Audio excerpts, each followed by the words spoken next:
Sultan Abul Mafahir, Mahmud Abdul Qadir Raja Banten keempat yang berkuasa di Banten dari tahun 1624 sampai 651 cahaya dari kesunyian kisah Sultan Sufi dari Kesultanan Banten. Langit Banten mendung pagi itu, seolah turut berduka atas gugurnya Sultan Maulana Muhammad dalam ekspedisi militer ke Palembang. Di dalam istana, seorang bayi mungil yang baru berusia 5 bulan didekap erat oleh ibunya, Permaisuri Nyimas, Ratu Ayu Wanagiri. Tangisnya pecah, bukan karena ia tahu ayahnya tiada, tapi seolah jiwa kecil itu menyadari bahwa takdir besar menanti di depan. Namanya Abul Mafahir Mahmud Abdul Qadir, bisik sang ibu. Kelak, ia akan menjadi pelita di tengah gelapnya zaman. Namun para bangsawan tak seromantis itu memandang nasib. Seorang bayi sebagai sultan, sebagian mengangguk ragu, sebagian mencibir, dan sebagian lainnya justru memanfaatkan situasi. Maka lahirlah kekacauan besar. Peristiwa Pailir. Sebuah konflik internal di istana antara para bangsawan, elit birokrasi, dan keluarga istana yang berebut pengaruh di balik tahta yang masih kosong. Peristiwa Pailir membuat istana bagaikan panggung sandiwara politik yang penuh intrik. Perebutan kekuasaan antara Pangeran Rana Manggala dan kelompok pendukung bayi sultan nyaris menyeret Banten ke jurang perpecahan.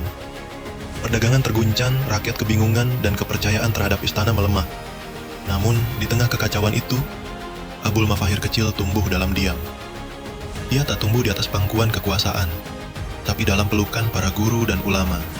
Sejak usia dini, ia sudah lebih senang duduk membaca kitab tafsir dan sejarah para nabi dibanding berlatih pedang seperti anak-anak bangsawan lain. Bocah ini bukan calon penakluk, tapi calon pembimbing, ucap seorang guru dari Hadramaut suatu hari, memandangi anak yang tak lepas dari mushaf kecilnya. Waktu berjalan, perang batin para elit berakhir ketika usia Abul Mafahir menginjak remaja. Ia dinobatkan secara resmi sebagai sultan dan langsung mengambil langkah yang mengejutkan. Mengundang lebih banyak ulama ke Banten, menjadikan mereka bagian dari struktur pemerintahan.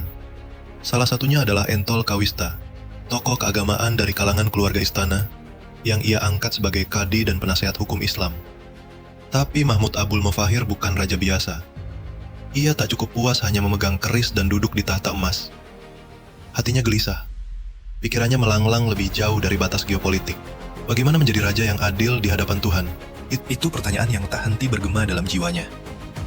Satu malam, di ruang pertemuan kerajaan yang remang, ia memanggil 3 orang kepercayaannya, Lebe Panji, Demang Tisnajaya, dan Wangsa Raja. Berangkatlah ke Mekah, bawalah 10 pertanyaan dariku. Aku ingin tahu bukan dari penasihatku, bukan dari para pedagang asing, tapi dari Syarif Mekah. Apa arti menjadi pemimpin yang diridhoi langit? Katanya, sambil menggenggam kitab Al-Insan Al-Kamil, karya Al-Jili. Para pembesar terdiam. Tidak ada raja sebelumnya yang mengutus orang ke Mekah, bukan untuk berdagang atau ziarah, melainkan untuk bertanya tentang keadilan. Tahun-tahun berlalu, negeri Banten diuji. Di satu sisi, POC semakin agresif, menutup pelabuhan, menghentikan perdagangan lada, dan menyebarkan mata-mata. Di sisi lain, Mataram, kerajaan besar di timur, berambisi menyatukan seluruh Jawa di bawah satu panji mereka. Utusan dari Cirebon datang berkali-kali, membawa pesan Amangkurat Atu. Banten harus tunduk, berikan upeti, bersatulah dengan Mataram, atau bersiap ditaklukkan. Namun Mahmud menatap mereka dengan senyum tenang. Katakan pada Amangkurat, aku hanya tunduk pada Syarif Mekah. Kami bukan budak tanah, kami anak langit. Para pembesar menatapnya heran. Dalam diam, mereka mengakui, tak banyak pemimpin seberani itu. Tapi Mahmud tahu, dirinya bukan hanya pemimpin negeri, tapi wakil Tuhan di bumi. Tahun 1638, utusan dari Mekah kembali, tanpa Lebe Panji yang wafat di Tanah Haram. Tapi 2 lainnya kembali, membawa bukan hanya jawaban, melainkan gelar, Sultan. Disematkan langsung oleh Syarif Mekah, disertai tapak kaki Nabi Muhammad, Panji Nabi Ibrahim, sepotong kiswah, dan kitab Al-Mawahib, berisi jawaban dari 10 pertanyaan Mahmud. Kota Surosowan bergemuruh, rakyat berkumpul, pesta digelar, kitab diarak keliling kota, bukan untuk disembah, tapi untuk dibaca, dimengerti, dan diteladani. Sejak itu, ia tak lagi dipanggil Pangeran Ratu, melainkan Sultan Abul Mafahir Mahmud Abdul Qadir, Sultan pertama dari Jawa yang diakui dunia Islam. Namun tak semua pihak senang. Amangkurat I, Raja Baru Mataram, tak tinggal diam. Ia memutus Cirebon, meminta Banten tunduk dan mengirim upeti. Tapi Sultan Abul Mafahir menolak hal. Baginya Cirebon adalah saudara, bukan perpanjangan kekuasaan.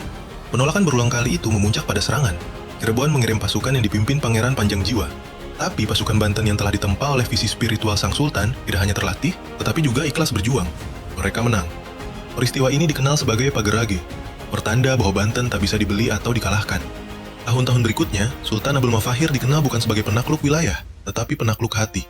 Ia mendukung perdagangan bebas, menjalin hubungan dagang dan diplomatik dengan dunia Islam, dari Gujarat hingga Mekah. Pada masa tuanya, ia duduk di taman istana, mengamati anak-anak kecil mengaji di bawah pohon. Ayahku mati karena ambisi, aku hidup karena ilmu. Jika anak-anak ini tumbuh dalam keadilan, maka hidupku tak sia-sia, gumamnya. Ia wafat dalam keheningan. Tapi nama dan warisannya tak pernah benar-benar pergi. Jejaknya tetap terpatri dalam langit Surosowan, dalam kitab yang dibacanya, dan dalam rakyat yang ia pimpin dengan lembut dan tegas. Ia bukan sekadar sultan. Ia adalah Raja Sufi, pemimpin yang memahami bahwa kuasa tertinggi bukan pada pedang, tapi pada kalam yang diterangi cahaya ilahi.